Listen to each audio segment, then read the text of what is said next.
হত্যাকাণ্ড, এতগুলো মানুষ মেরে মানবতা বিরোধী অপরাধ করার পরেও তার মধ্যে ন্যূনতম অনুশোচনা নেই। তিনি একজন হার্ড নট ক্রিমিনালের ভূমিকায় অবতীর্ণ হয়েছেন। সুতরাং এই ট্রাইব্যুনালের মামলায় তিনি যেহেতু সকল অপরাধীদের প্রাণভোমরা ছিলেন, সুপার স্ট্রাকচারের সকল স্ট্রাকচারের উপরে অবস্থান করতেন, তিনি অপরাধের নিউক্লিয়াস ছিলেন, তাকে চরমদণ্ড এই আইনে যেটা আছে সেটাই দেয়া শ্রেয়। যেহেতু অন্তত যদি প্রত্যেকটি হত্যার দায়ে একবার করে মৃত্যুদণ্ড হয়, তাহলে 1400 মানুষকে হত্যার দায়ে অন্তত 1400 বার মৃত্যুদণ্ড হওয়া উচিত। কিন্তু যেহেতু হিউম্যানলি এটা পসিবল না, অন্তত তাকে যদি একবার চরমদণ্ড না দেওয়া হয়, এটা অবিচার করা হবে। আইনে মিটিগেটিং ফ্যাক্টর বলে একটা কথা থাকে, যে তার কিছু কর্মকাণ্ড যদি এমন হয় যার প্রেক্ষিতে আদালত বিবেচনা করতে পারেন এই ভালো কাজগুলো তিনি করেছেন, তার শাস্তি কমানো যেতে পারে। কিন্তু শেখ হাসিনার ব্যাপারে আমরা দেখিয়েছি যে তার মিটিগেটিং কোনো ফ্যাক্টর নেই। প্রত্যেকটি ফ্যাক্টর হচ্ছে অ্যাগ্রেভেটিং ফ্যাক্টর। অর্থাৎ যে কোনো ফ্যাক্টরকে যদি বিবেচনা করা হয়, তাহলে দেখা যাবে তার অপরাধের তার শাস্তির পরিমাণটা বাড়ানো দরকার, কমানোর কোনো সুযোগ নেই।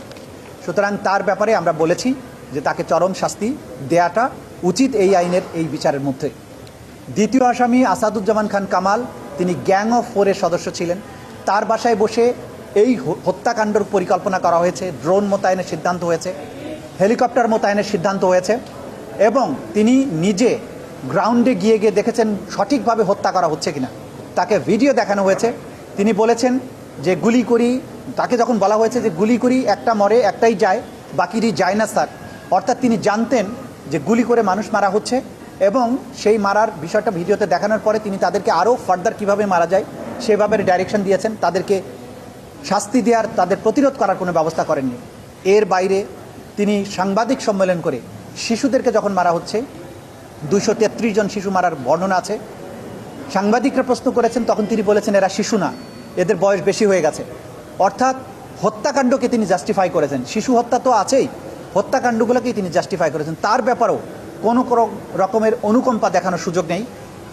কমান্ড স্ট্রাকচারে তিনি দ্বিতীয় পজিশনে ছিলেন, পুলিশ বাহিনীর উপরে তিনি ছিলেন, বিজিবি এবং পুলিশের সর্বময় কর্মকর্তা তিনি ছিলেন, মন্ত্রী ছিলেন। সে কারণে তার ব্যাপারেও আমরা চরম দণ্ড দেওয়ার কথা বলেছি। অ্যাপ্রুভারের ব্যাপারে বলেছি যে তিনি যেহেতু আইন অনুযায়ী আদালতকে তথ্য দিয়ে সাহায্য করেছেন, সত্য উদ্ঘাটনে সাহায্য করেছেন, তার ব্যাপারে আদালত যে দৃষ্টিভঙ্গি নেবেন সেটা আদালতের ব্যাপার। এর মাধ্যমে আমরা এই দীর্ঘদিনের এই সাক্ষ্য প্রমাণ আমি শেষ করেছি। ক্ষতিপূরণের ব্যাপারে বলেছি, যেহেতু যারা শহীদ হয়েছেন তারা হয়তো কেউ পরিবারের সবচাইতে ব্রাইট, তারা পরিবারের আলোর প্রদীপ ছিলেন, তাকে কেন্দ্র করে পরিবারগুলো স্বপ্ন বুনেছিল ভবিষ্যতে পরিবারের দায়িত্ব নিতেন তারা। সুতরাং এই পরিবারগুলোর ক্ষতিপূরণের জন্য আসামিদের সম্পদ থেকে সম্পদ নিয়ে তাদের ক্ষতিপূরণ দেওয়া উচিত। যারা চোখ হারিয়েছেন, হাত হারিয়েছেন, পা হারিয়েছেন, তাদেরকে এই ক্ষতিপূরণ দেওয়া উচিত। এই আসামিরা অবৈধভাবে বিপুল বিত্ত বিভবের মালিক হয়েছেন, দেশে এবং বিদেশে সেগুলো পাচার করেছেন, সেগুলোকে উদ্ধার করে এই ভিকটিমদের মধ্যে বিতরণ করার জন্য আদালতের কাছে আমরা আদেশ চেয়েছি। এবং সবশেষে আমরা যেটা বলেছি যে রাষ্ট্রযন্ত্রকে পুরোপুরি ব্যবহার করা হয়েছিল এটার জন্য, কিন্তু আমাদের একটা দেশপ্রেমিক বাহিনী আছে, সেনাবাহিনী, যাকে বাংলাদেশের জনগণ সবসময় ভালোবাসে, তাকে দেশপ্রেমিক সেনাবাহিনী বলে। তাদেরকে রাস্তায় দেখলে মানুষ তাদের বুকে জড়িয়ে ধরে, আবেগে চুমু খায়, ফুল দেয়।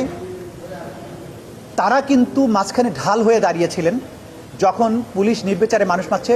3রা আগস্টের পরে সেনাবাহিনী এই ছাত্র জনতার মাঝখানে এসে দাঁড়ান এবং তারা এদেরকে সেভ করার চেষ্টা করেন। আমরা বলেছি যে মিরপুরে পুলিশ যখন ছাত্রদের গুলি করে মারছিল, মাঝখানে কিন্তু সেনাবাহিনী দাঁড়িয়ে তারা উল্টো পুলিশ বাহিনীর উপরে ফাঁকা গুলি বর্ষণ করে তাদের ডিসপার্স করেছেন। বিচ্ছিন্ন বিক্ষিপ্তভাবে হয়তো কোনো ঘটনা ঘটেছে, কিন্তু অ্যাজ এ ফোর্স তারা একটা বিরাট ভূমিকা পালন করেছেন, সেটার কথা আমরা আদালতে তুলে ধরেছি। সব কিছু মিলে এই বাহিনীটা ছাড়া বাকি সমস্ত রাষ্ট্রযন্ত্রকে তারা ব্যবহার করেছিলেন এই অপরাধ সংগঠনের ব্যাপারে। সুতরাং এটা একটা সুস্পষ্টভাবেই মানবতা বিরোধী অপরাধ।